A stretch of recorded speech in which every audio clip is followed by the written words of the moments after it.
উপস্থিত আছেন আমাদের বসে নিতে পারবেন সম্মানিত আরো অতিথিবৃন্দ এবং অত্র এলাকার ছোট ছোট ভাই বোনেরা ও শিক্ষকরা, আসসালামু আলাইকুম। বসে। শিক্ষা হচ্ছে জ্ঞানের, দক্ষতার এবং চারিত্র্যের উন্নতি। এটা একটা ধারাবাহিক প্রক্রিয়া। এই প্রক্রিয়ার মাধ্যমে একটা শিশু তার নিজের জ্ঞান, দক্ষতা, তার প্রতিভার বিকাশ ঘটায়। পৃথিবীর শুরু থেকে যেসব শিক্ষাবিদরা শিক্ষা নিয়ে বিভিন্ন গবেষণামূলক প্রতিবেদন দিয়েছেন, শিক্ষা সংস্কারের জন্য কাজ করেছেন, তাদের মধ্যে অন্যতম অ্যারিস্টটল, সক্রেটিস, প্লেটো এবং বাংলাদেশের শহীদুল্লাহ কায়সার সহ যারা আছে সবাই শিক্ষার বিকাশের জন্য কাজ করেছেন। আজকে আপনারা এখানে যে শিক্ষার সুন্দর একটা পরিবেশ দেখতে পেয়েছি, এটাতে আমি খুবই আনন্দিত। আমরা রোয়াংছড়ি পাহাড়ের পাদদেশে এসে যে পরিবেশটা দেখেছি, আমার মনে হচ্ছে বাংলাদেশ পারবে পৃথিবীর বুকে মাথা উঁচু করে দাঁড়াতে। কারণ আজকে আমরা যে এলাকাটা এসেছি শহর থেকে বহু দূর, অনেক পাহাড় রাস্তাঘাট পার হয়ে আমরা এই গভীর জনপথে এসেছি। কামাল ভাইয়ের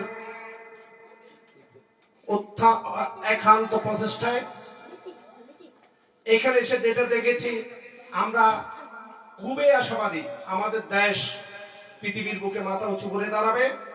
তথ্য প্রযুক্তি, শিক্ষা সর্বদিক দিকে বাংলাদেশ এগিয়ে যাবে। তো আপনাদের প্রতি একটাই অনুরোধ, আপনারা এই শিক্ষাই পারে দেশকে পরিবর্তন করতে, সমাজকে পরিবর্তন করতে, রাষ্ট্রকে পরিবর্তন করতে। এই জন্য সবাই শিক্ষিত করার জন্য, মানবিক মানুষ তৈরি করার জন্য, সমাজ সংস্কারের জন্য শিক্ষা অত্যাবশ্যক একটা উপাদান। তাই শিক্ষাই পারে সমাজকে পরিবর্তন করতে, দেশকে পরিবর্তন করতে, রাষ্ট্রকে পরিবর্তন করতে। আপনারা আপনাদের ছেলে মেয়েদেরকে শিক্ষিত করবেন, যত কষ্ট হোক স্বল্প বিনিয়োগ করে লাভবান না হয়ে শিক্ষা একটা দীর্ঘমেয়াদী বিনিয়োগ, এখানে বিনিয়োগ করবেন। কারণ আপনি আলু রোপণ করলে 3 মাস পর আলু পাবেন, বিক্রি করে খেয়ে ফেলবেন। গাছ রোপণ করলে কিন্তু 3 মাস পর ফল পাবেন না। গাছ রোপণ করলে আপনাকে মিনিমাম 5 বছর, 7 বছর, 10 বছর অপেক্ষা করতে হবে। সেরকম শিক্ষা একটা প্রকল্প। আপনার বাচ্চা ছেলে মেয়েদেরকে যদি আপনি শিক্ষিত করেন, তাহলে আপনারা পরবর্তীতে দীর্ঘমেয়াদী একটা ভালো ফলাফল পাবেন। আপনারাও শান্তিতে থাকবেন, দেশও শান্তিতে থাকবে, আপনার পরিবারও শান্তিতে থাকবে। তো ধন্যবাদ সকলকে। সাথে সাথে অ্যাপেক্স বাংলাদেশের জেলা 3-এর পক্ষ থেকে সকলকে শুভেচ্ছা জানাচ্ছি। এবং আজকের প্রোগ্রাম আয়োজন করার জন্য, প্রত্যন্ত অঞ্চলে আজকে একটা সার্ভিস প্রোগ্রাম সম্পন্ন করার জন্য অ্যাপেক্স বাংলাদেশের জেলা 3-এর অন্যতম ভালো সেরা ক্লাব বান্দরবান ক্লাবকে ধন্যবাদ এবং কৃতজ্ঞতা জানাচ্ছি। এবং আমাকে দাওয়াত করার জন্য আমি ধন্যবাদ এবং কৃতজ্ঞতা জানাচ্ছি। সকলের উন্নতি এবং সমৃদ্ধি কামনা করছি। সালামু আলাইকুম।